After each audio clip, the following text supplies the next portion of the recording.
Informasi terkait dengan tidak hanya dibekali adab dan ilmu agama, namun setiap santri dibekali seni bela diri pencaksilat Pagar Nusa untuk mengembangkan bakat dan mencari bibit atlet pencaksilat di Kota Palembang. Sekaligus penutupan acara kita pada pagi hari ini.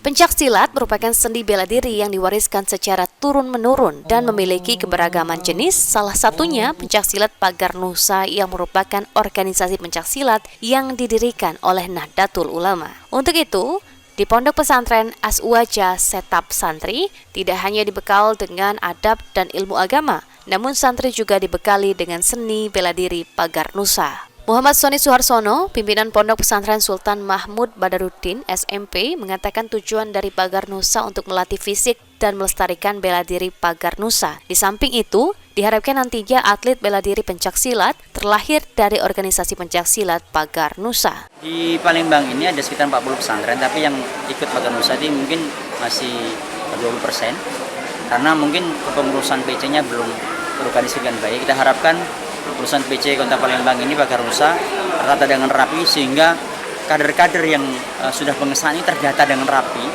Ketika ada turnamen kan kita selain pengesahan, selain latihan, kita berharap ada calon-calon atlet yang muncul dari Pagar Nusa. Sementara itu Suhadi, pimpinan wilayah pencaksilat Pagar Nusa Sumatera Selatan, berharap santri yang dibekali dengan seni bela diri Pagar Nusa nantinya dapat mengikuti kejuaraan di tingkat nasional sehingga Pagar Nusa dapat lebih dikenal oleh masyarakat.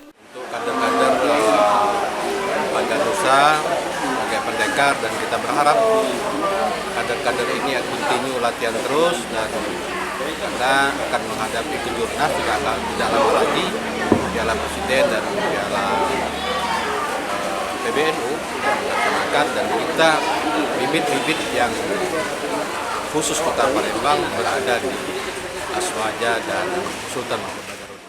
Seni bela diri Pagar Nusa saat ini tidak hanya diajarkan di Pondok Pesantren Nahdlatul Ulama, namun sudah mulai berkembang dengan mengikuti berbagai kejuaraan pencaksilat. Eki Saputra, PAL TV.